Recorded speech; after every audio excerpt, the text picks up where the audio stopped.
What changed since ChatGPT came out and the GenAI, with some practical examples, if you can share, where in your use cases, alternative data became intelligent data? I think that there's two big changes that I've seen, both of which I think are pretty remarkable. The ability to process this unstructured data and make use of it has been really transformational for a lot of companies. It allowed them to do use cases that just weren't possible before. So I think a classic example of that I've seen now in several companies are like responding to RFPs. This is something every company has to do in a B2B context. They got to respond to a further proposal. And that used to be something that took days to do. And it meant engineers or other people spending a lot of time on something that just might not actually go anywhere. And now it's not that hard to have AI create a really good first draft of an RFP. And I see this across a lot of industries. I see this in our industry, in consulting. I see it in building products, construction, all kinds of different industries are doing this. And it leverages this ability of GenAI to take in previous proposals, understand the context of them, and then use that to generate new ones that have the same format, similar ideas, and so forth.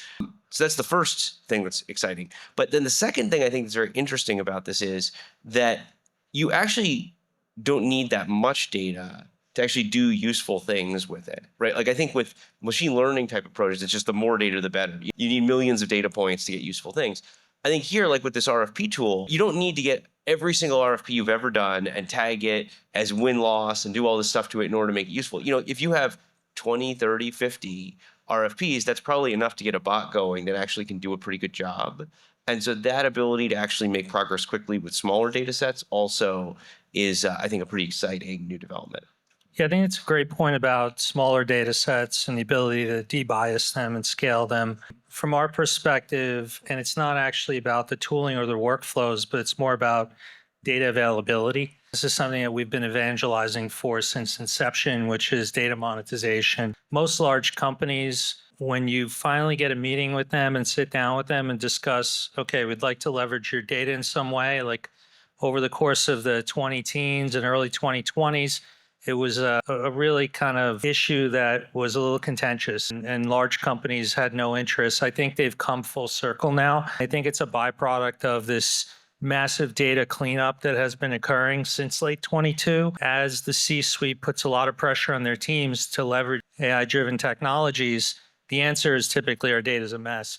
And so that data cleanup that's been happening for 3 years now is opening up a lot of monetization opportunities, which is really, when you think about what a lot of us in this room do, is the lifeblood and historically has been a gating factor to growth. The business model of Silicon Valley has structurally changed, and economics of a software business are fundamentally different than the economics of a model-driven business. Main Street is now Wall Street, trading different things, whether it's outcome predictions or tickets or T-shirts, right? But everything has become a trading shop, and they haven't gotten the memo yet. And so I think the fundamentals of the data stack are going to have to change, because the way that these companies are going to compete is going to structurally change. Case in point, the way Meta and OpenAI and everybody is paying for talent on the West Coast looks a lot like what hedge funds have been doing, quant teams and firms over the last 15 years. But everybody's talking about these big paydays for these AI scientists. Those paydays have been occurring on the East Coast now for a couple of decades as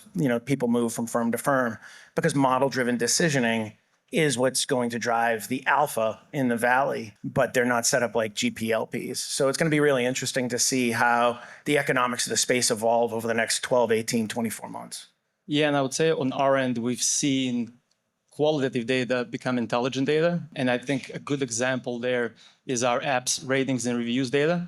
So you can imagine any app that's in the App Store you can rate it, you can review it. What we do is we aggregate that data and present it within our platform. Usually prior to the launch of ChatGPT, that type of data was not super interesting to investor clients because they had a lot of noise. But with the advent of AI, it's easier to run sentiment analysis. It's more cost effective to run sentiment analysis on that data and extract actually a valuable signal that I've seen more funds, even smaller size, engage in doing so. So that's been a trend that we noticed on our end. Yeah, the one thing I would just say, though, is I guess this is maybe like a little bit of contrarian take on the data monetization piece, but I've talked to a lot of companies who've come to me and said, we got this great data set, like we can't wait to monetize it.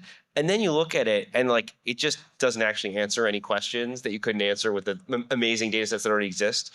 So I do think if you're out there listening to this and you're thinking and you just heard that and said, oh my gosh, I'm sitting on a gold mine of data, I would encourage you to take a bit of a more of a use case approach, right? And which I don't think is you would say no to that, but really think about like, okay, but what could someone do with this data that truly is unique? What decision can they make that you couldn't have made before or couldn't have made as well?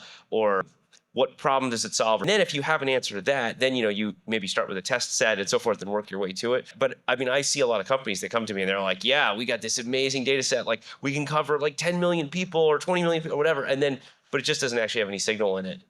We did 850 meetings last year and probably did about 15 deals. There you go. All right. At least we can get 850 meetings, which means people are likely to transact if the data has utility. But it's a great point.